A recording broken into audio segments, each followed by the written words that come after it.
नमस्कार। अपने फेसबुक पर हाजिर हूं मैं रुमाना इसार खान।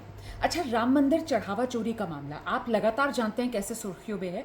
इस मामले में जांच दो तरीके से चल रही है, उसके बारे में आपको बताऊंगी। लेकिन आज का ये वीडियो जिस मुद्दे पर मैं कर रही हूं, जरा पहले उसका शीर्षक जानिए। मेरा अपना एनालिसिस ये है कि जो राम मंदिर ट्रस्ट है, ट्रस्ट ने चंपत राय बंसल को चपत लगा दी। ये मैं क्यों कह रही हूं, अब समझिए आप। हुआ ये कि आज एबीपी न्यूज पर हमारे सहयोगी हैं विशाल पांडे, उन्होंने जो ट्रस्ट के कोषाध्यक्ष हैं गोविंद देवगिरी, उनका इंटरव्यू किया। अब गोविंद देवगिरी जी इतने प्यार से चंपत राय बंसल को लेकर शब्द जो उन्होंने इस्तेमाल किए, बड़े ज्येष्ठ हैं, बड़े श्रेष्ठ हैं, निष्कलंक हैं, ये सब वो बोल रहे थे चंपत राय बंसल के लिए। लेकिन जो कह रहे थे अपने बयानों में किस तरीके से खुद ट्रस्ट की तरफ से ही चंपत राय बंसल को कटघरे में खड़ा कर दिया गया, अब ये सुनिए।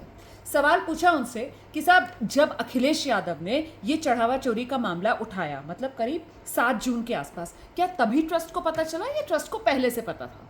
इस पर गोविंद देवगिरी कहते हैं कि नहीं, 4-5 जून, मतलब अखिलेश यादव के सवाल उठाने से पहले से ये जानकारी ट्रस्ट को थी। ठीक है।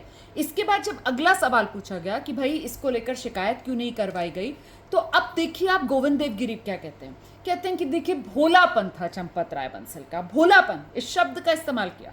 कह रहे हैं अपने भोलेपन की वजह से व्यक्तिगत रूप से हल करने का प्रयास कर रहे थे।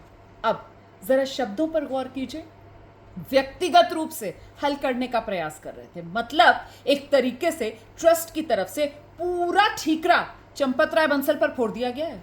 तभी तो व्यक्तिगत रूप की बात जब ट्रस्ट की तरफ से की जाती है, तो मतलब ट्रस्ट ना कहते हुए भी, वो अंग्रेजी में कहते हैं ना, रीड बिटवीन द लाइंस, जी वही करना होगा। ट्रस्ट ना कहते हुए भी ये देश को बताना चाहता है कि जो कुछ हो रहा था, जो चढ़ावा चोरी हो रही थी, जो जानकारी चंपत राय बंसल को थी, वो जानकारी चंपत राय बंसल ने मतलब ट्रस्ट के साथ भी साझा नहीं की। क्योंकि गोविंद देवगिरी क्या कह रहे हैं, व्यक्तिगत रूप से वो उसको हल करना चाह रहे थे, इंडिविजुअली वो उसको हल करना चाह रहे थे। अब जब इंडिविजुअली हल करना चाह रहे थे, तो मतलब उन्होंने सामूहिक तौर पर जो ट्रस्ट है उसको भी भरोसे में नहीं लिया। तो देखिए किस तरीके से अब ट्रस्ट की तरफ से कटघरे में पूरी तरीके से चंपत राय बंसल को खड़ा कर दिया गया है। और ये चपत वाला अंदाज क्यों है? क्योंकि मुंह में तो एक तरीके से ज्येष्ठ हैं, श्रेष्ठ हैं, निष्कलंक हैं, ये कहा जा रहा है, लेकिन जो बयान दिया जा रहा है, उन बयानों को जरा सा परत दर परत खोल कर अगर देखा समझा जाए, तो फिर देख लीजिए आप, पूरा का पूरा मामला आपके सामने साफ हो जाता है। कैसे ट्रस्ट की तरफ से ठीकरा जो है वो पूरा चंपत राय बंसल पर फोड़ दिया गया है। आगे उनसे पूछा गया कि भाई महाराज जी, आप कोषाध्यक्ष हैं, आप जिम्मेदारी लेंगे? तो बोले कि आप इस्तीफा देंगे। तो महाराज जी कह रहे, हम क्यों इस्तीफा देंगे, मैं क्यों इस्तीफा दूं? उनकी तरफ से तो पहले ही चिट्ठी लिखकर पल्ला झाड़ लिया गया था। उन्होंने तो पहले ही ये देश को बता दिया कि मैं तो कोषाध्यक्ष हूं, लेकिन ऐसा कोषाध्यक्ष हूं जिसके पास साइनिंग अथॉरिटी भी नहीं है।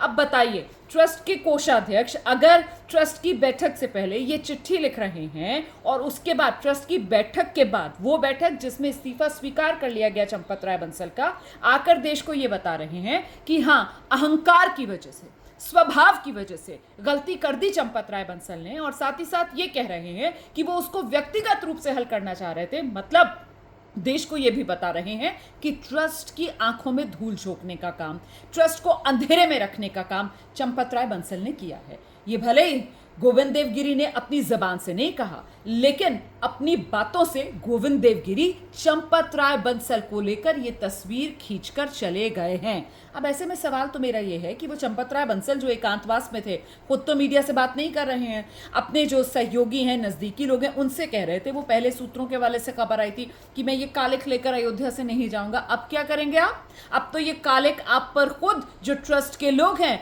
जबान से भले ही आपको ज्येष्ठ श्रेष्ठ बता रहे हैं, निष्कलंक बता रहे हैं, लेकिन देखिए अपने बयानों से कैसे आपको लपेटे में ले रहे हैं। चंपत राय बंसल जी, ये ट्रस्ट के लोग जो बयान दे रहे हैं, वो आपके लिए ढाल नहीं बल्कि और छीछा लेदर करने का काम कर रहे हैं। ये मेरा एनालिसिस राम मंदिर चढ़ावा चोरी को लेकर जो ट्रस्ट के लोगों का रुख, खासतौर से गोविंद देवगिरी का जो रुख आया है, उसके बाद मुझे लगा कि आपके साथ साझा करूं।